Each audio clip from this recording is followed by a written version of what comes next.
Nessa quarta-feira, a direção do Internacional recebeu os jornalistas do CT Parque Gigante para uma conversa informal. Além de temas internos, algumas informações foram passadas para você, torcedor, através da gente. O conceito que o Inter está trabalhando para contratar, os planos para 2022 e uma proposta que foi rejeitada por um meia que está no grupo principal do Inter. Essas são as pautas do Diário do Inter, hoje, quarta-feira, 8 de setembro de 2021.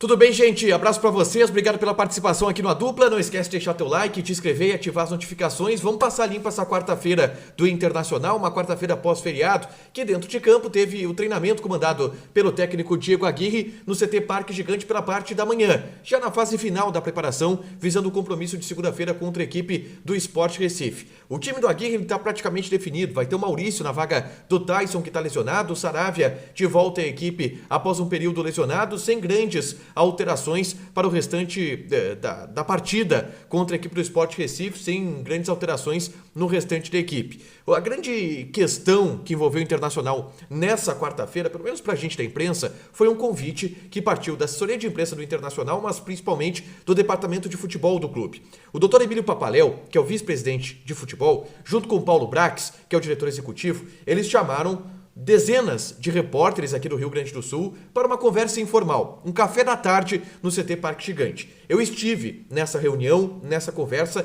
e trago para vocês aqui uma parte, pelo menos, daquilo que foi debatido ou pelo menos aquilo que mais pode interessar a você do que a gente conversou hoje à tarde no CT Parque Gigante. É claro que o encontro foi muito para tratar as questões internas entre imprensa e internacional. A gente levou demandas, falamos sobre a possibilidade de retorno ao CT, possibilidade de retorno do futebol, essas questões. Mas o que interessa para você mesmo é o que foi passado para a gente de informação e aquilo que a direção deixou claro que quer que seja passado para o torcedor, quer que seja passado para você, associado, que acompanha a gente pelos mais diversos canais. E algumas informações importantes que vocês precisam ficar sabendo.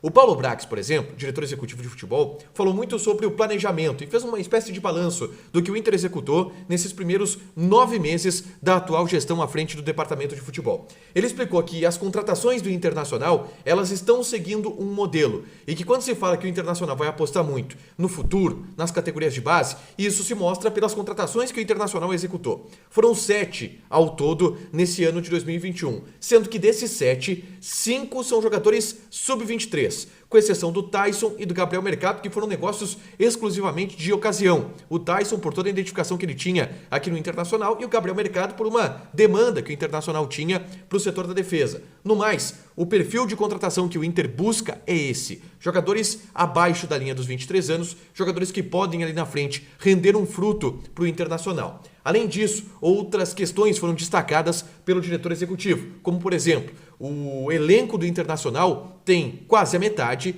de jogadores sub-23 ou jogadores jovens e que isso mostra também a metodologia de futebol que a direção tem atualmente. Ele falou muito também sobre a questão financeira, a dívida que o Internacional tem e de que maneira se pretende combater isso. Ele chegou a usar a seguinte expressão: o Inter está aos poucos tirando as facas do pescoço, que são as dívidas a curto prazo que o Internacional precisa executar e precisa pagar. Há pouco tempo atrás, a gente trouxe aqui a informação, e você com certeza ouviu essa notícia em algum lugar, de uma dívida que o Internacional teve de 400 mil euros a um clube português por uma cláusula de vitrine do Eduardo Henrique. Essa dívida está na FIFA.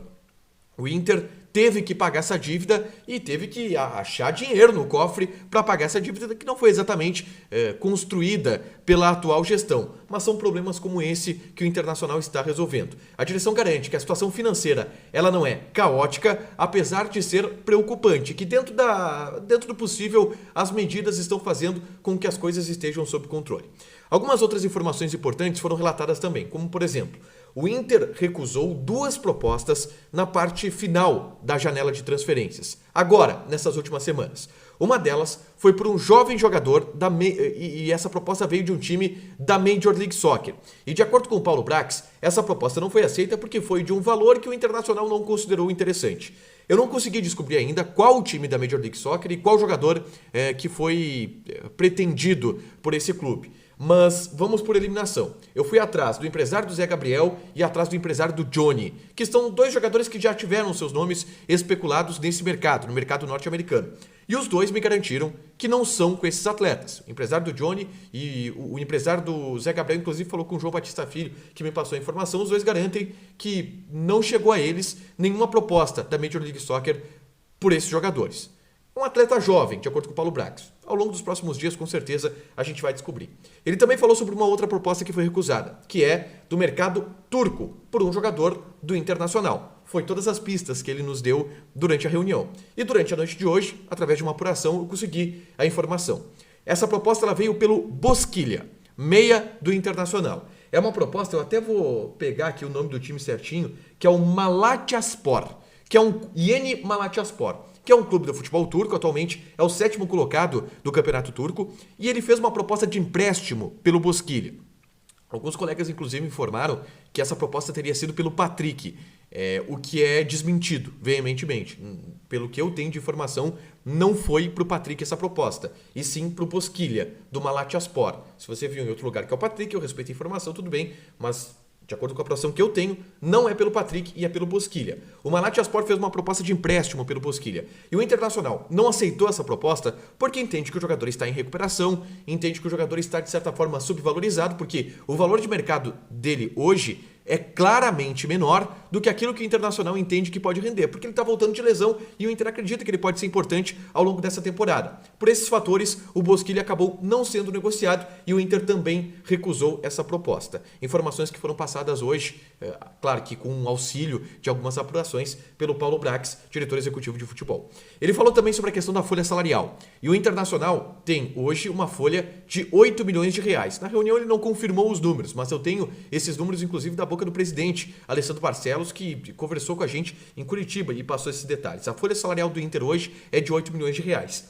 E o Paulo Brax não garantiu que o Inter vai manter esse padrão de folha para a próxima temporada. E ele disse o seguinte, olha, pode reduzir, pode aumentar e pode se manter. Eu não posso prometer nada. Depende muito do orçamento que o Internacional vai projetar para a próxima temporada. Então, se a gente vai esperar um time mais competitivo, mais caro, mais barato, se a situação ela vai apertar, ela vai afrouxar, a gente não tem ainda essa informação. E nem o Inter tem, porque depende muito das premiações que irá receber do Campeonato Brasileiro. Então a gente vai aguardar até o fim da temporada para saber que maneira o Inter vai atacar nesse mercado de transferências. A gente sabe que pelo menos 2 milhões de reais serão aliviados na folha salarial pelas liberações que o Inter vai ter. O Paulo Guerreiro, por exemplo, se ficar, vai ser por metade, no máximo, do salário dele atualmente, que é de 800 mil reais por mês. Tem liberação do Lindoso, tem liberação do Marcelo Lomba, o próprio Lucas Ribeiro, que o Inter já admitiu publicamente que vai ser liberado. Então o Inter vai ter um fôlego para poder trabalhar nessa folha salarial na próxima temporada. A questão é, que tipo de fôlego?